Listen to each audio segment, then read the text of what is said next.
Level up patrol na! Level up patrol na! Level up patrol na!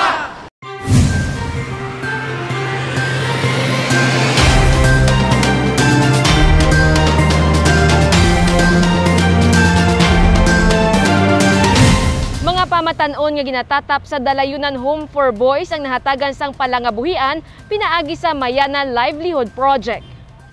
Sa compound sang Dalayunan Home for Boys sa Barrio Obrero nagapamukadkad ang matahom nga mga mayana o kung ginatawag nga lampunaya na narisari nga variety ang makitaan diri nga mismo ang mga pamatanon nga ginatatap sang Dalayunan amo ang nagapatubo kag nagasagod sini. Isa si alias Ken sa 17 ka mga kabataan sang Dalayunan nga nagapati dako ang bulig sang pagtanom sang mayana samtang sila ang yara sa lugar. Gani husto nga pagtatap sa tanom ang ila ginahimo.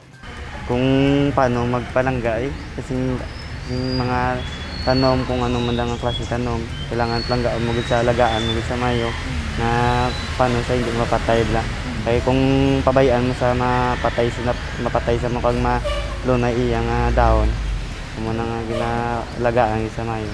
Vegetable garden ang lugar nga inisadto, apang sang nagsugod ang pandemya, kag nakawilihan sang tanan ang magtanom sang bulak, diri nagsugod sa pagkolekta sang mayana plant ang Dalayunan. Ang ginhalinan, donasyon nga mayana gikan sa isa ka plant lover. Antes magtanom, ginhanas ang mga kabataan sa pagpanguna sang Mayana Iloilo Coleus Exchange.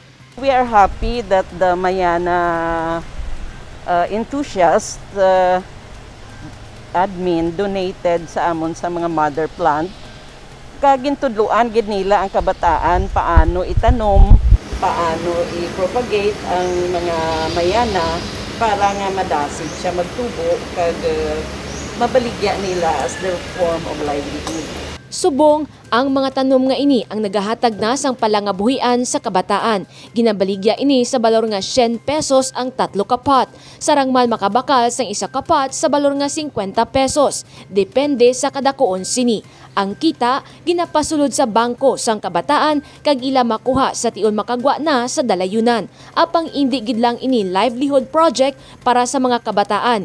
Ini ang nagaserbi man nga therapy para sa ila.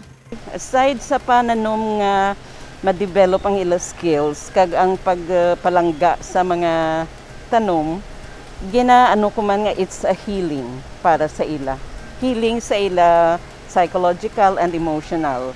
That's why gin-adapt namon, then it's a sort of livelihood.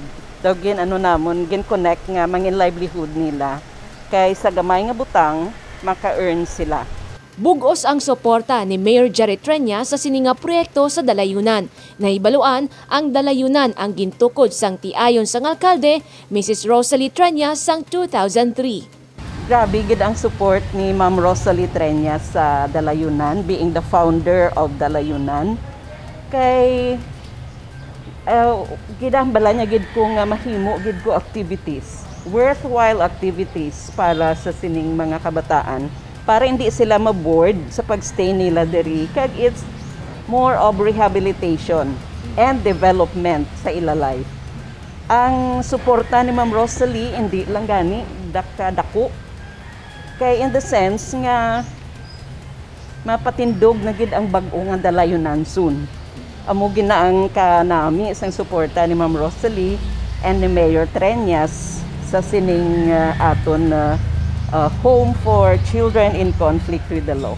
Sa subong, madamo ang nagadonate sang Mayana plant para sa Dalayunan. May nagapadulong mandiri agud magbakal sang tanom bilang bulig sa programa para sa mga ginakabig children in conflict with the law. Jennifer Garcia Hernandez para sa Level Up Patrol. Mga mangunguma kag manugbaligya sang isda sa Iloilo City nakabaton sang bulig pinansyal kag food subsidy.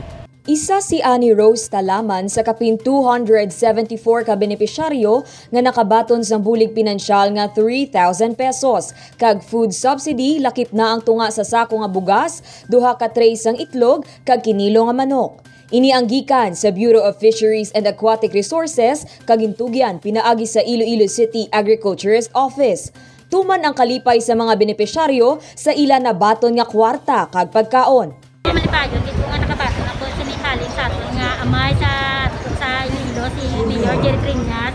Pag si Ma'am Jam doon dagang agriculturist ma'am nga patigayon sini dakuin ma'am nga bulig sa amon sa dodo namon nga kinanglaron.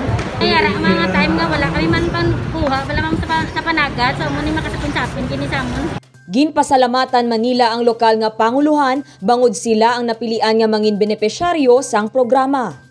Tao manabuli kaya nung makao mga pamilya po sa kamon na daw na mabuhay. Ginpahayag ni Maria Aime Sobrevega, Officer in Charge sang Bureau of Fisheries and Aquatic Resources sa probinsya sang Iloilo, importante ang paghatag atensyon kag bulig sa mga mangunguma kag manugpangisda sa syudad sang Iloilo. Ang aton nga programa subong nga adlaw. Okay, so good morning, no? Ang aton nga programa this morning, amo ang pagpanagtag naton sa cash and food subsidy program sa Department of Agriculture through the Bureau of Fisheries and Aquatic Resources. No, ini nga programa o parte sa aton nga bayanihan ni Govern as One Act, no, nagtimpasa para may suporta, no, na cash worth 3,000 and food subsidy worth 2,000 pesos. Bugos naman ang pagpasalamat sang City Agriculturist Office sa paghatag importansya sa mga mangunguma sa syudad. On behalf ni Mayor Jerry Trinas, nagpapasalamat kita sa ining subsidy, ining bulig na po sa atong mga katauhan in the midst of pandemic.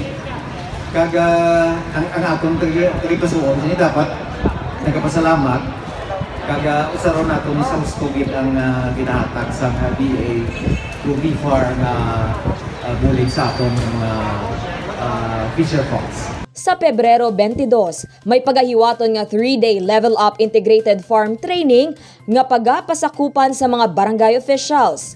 Dane Raffles para sa Level Up Patrol.